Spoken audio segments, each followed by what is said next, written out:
થરા વાલીનાથ દેવ મંદિરની મુલાકાતે જ્યારે આપણા અહીંયા રાષ્ટ્રીય અધ્યક્ષ સાહેબ શ્રી અહીંયા ઉપસ્થિત હોય, આ મંદિર 5,500 વર્ષ જૂનો ઇતિહાસ ધરાવે છે.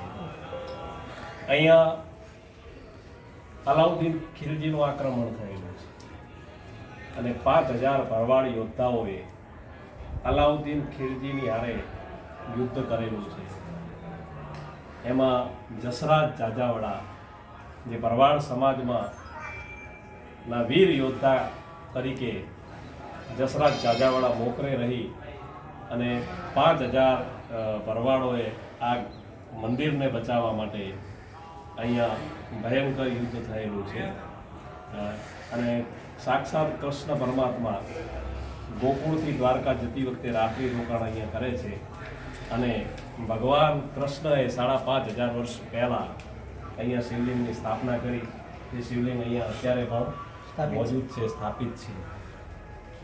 એવો ભવ્ય ઇતિહાસ છે અને સમગ્ર ભારત વર્ષમાં વસતા ભરવાડ સમાજની આસ્થાનું કેન્દ્ર અને ગુરુ ગાદી. અને એક પછી એક સિદ્ધ મહાત્માઓ આવી અને અહીંયા તપસ્યા કરી અને આ જગ્યાને જાગૃત કરેલી છે.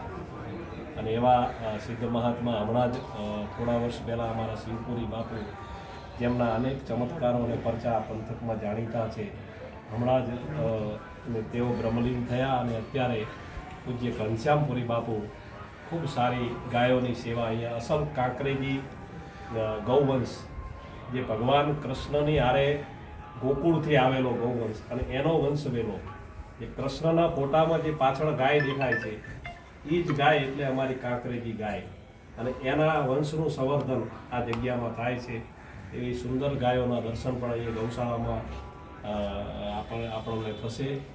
એવી ગાયોના જતન થાય છે. અહીંયા એવું સરસ ભોજનાલય અને ખૂબ સારી વ્યવસ્થા અને સેવા આ જગ્યા પૂરી પાડે છે. અને આ વિસ્તારનું ખૂબ મોટું આસ્થાનું કેન્દ્ર છે અને સમગ્ર ભારતમાં વસતા ભરવાડો માટે આસ્થાનું કેન્દ્ર આ જગ્યા છે.